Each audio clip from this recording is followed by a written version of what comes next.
Открытый миру и людям, добрый, честный и трудолюбивый. Так отзываются о Зосиме Паневе члены его семьи и близкие друзья. Всю жизнь он посвятил развитию Коми. Настолько сильно он любил свою родину. Благодаря ему мы ходим в театр оперы и балета, посещаем самую крупную библиотеку региона и выезжаем поездом за пределы республики. Как говорил сам Зосима Васильевич, он служил народу, и эта служба принесла бесценные плоды в образовательной, социальной, культурной и промышленной сферах нашего края. В доме Ивана Морозова, кстати, близкого друга и коллеги Зосимы Панева, мы видим реальные доказательства его таланта. Дипломы с отличием, награды за заслуги перед республикой, а также особый подарок от строителей железной дороги, появление которой – заслуга Зосима Васильевича. Стоявший всеми своими корнями на этой земле, он очень хотел, чтобы действительно жизнь улучшалась, чтобы это улучшение чувствовали все жители, не только в Сыктывкаре, не только, скажем, в райцентрах, но и в самых маленьких деревнях.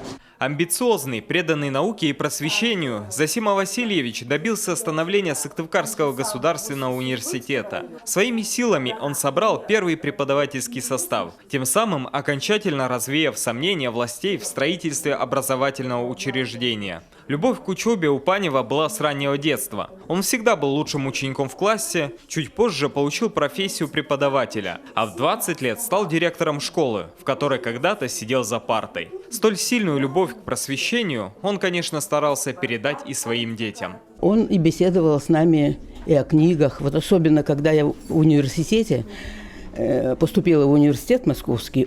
Я студентка, мы в Москве встречаемся с папой, и вдруг он мне наизусть читает начало Илиады Гомера. Да.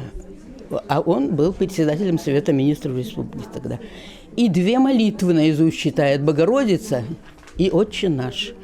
Я, конечно, не знала этого, была удивлена. Он рассказал мне об истории того, как он купил Библию, как он купил Элладу и так далее, как он самообразованием занимался. На черно-белых снимках то, что когда-то родилось благодаря Зосиме Васильевичу. Вот, например, железная дорога Сыктывкар-Микунь, строительство которой – результат долгих переговоров Панева с верхушкой советской власти. По словам одной из дочерей, Москву Зосим Васильевич посещал очень часто. Каждый визит – серьезный разговор с чиновниками о благоустройстве Коми-края. Иногда Панев шел против советских лидеров.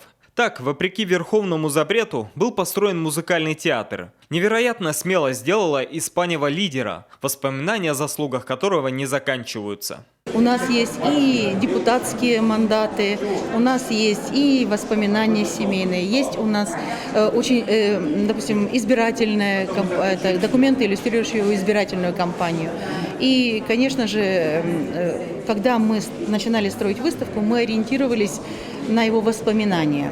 Хотелось бы, чтобы эту выставку увидело как можно больше людей, познакомились или вспомнили Зосиму Васильевичу Паневу.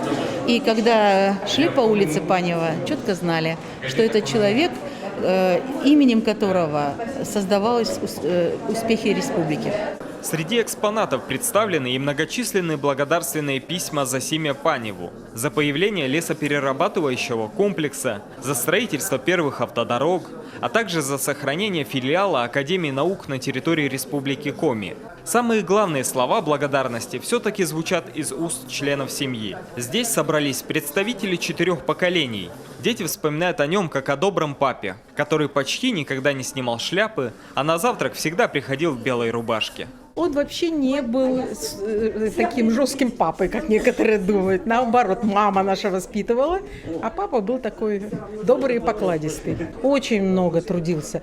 Часто ездил в Москву, потому что все стройки, которые здесь осуществлялись, они выбивались с большим трудом в кабинетах московских. К первым лицам Советского Союза надо было пробиваться. Семья Зосимы Васильевича продолжает собирать воспоминания о жизни лидера Коми АССР. Велика вероятность, что эти обрывки памяти в 2021 году станут частью масштабной выставки, посвященной уже всем Паневым. Они, как и их великий родственник, продолжают трудиться на благо республики. Кто-то обогащает людей знаниями в университете, а кто-то здоровьем в сыктывкарских больницах. Павел Королев, Евгения Хладкевич, Олег Костромин, Олег Юшков, телеканал Юрган, Сыктывкар.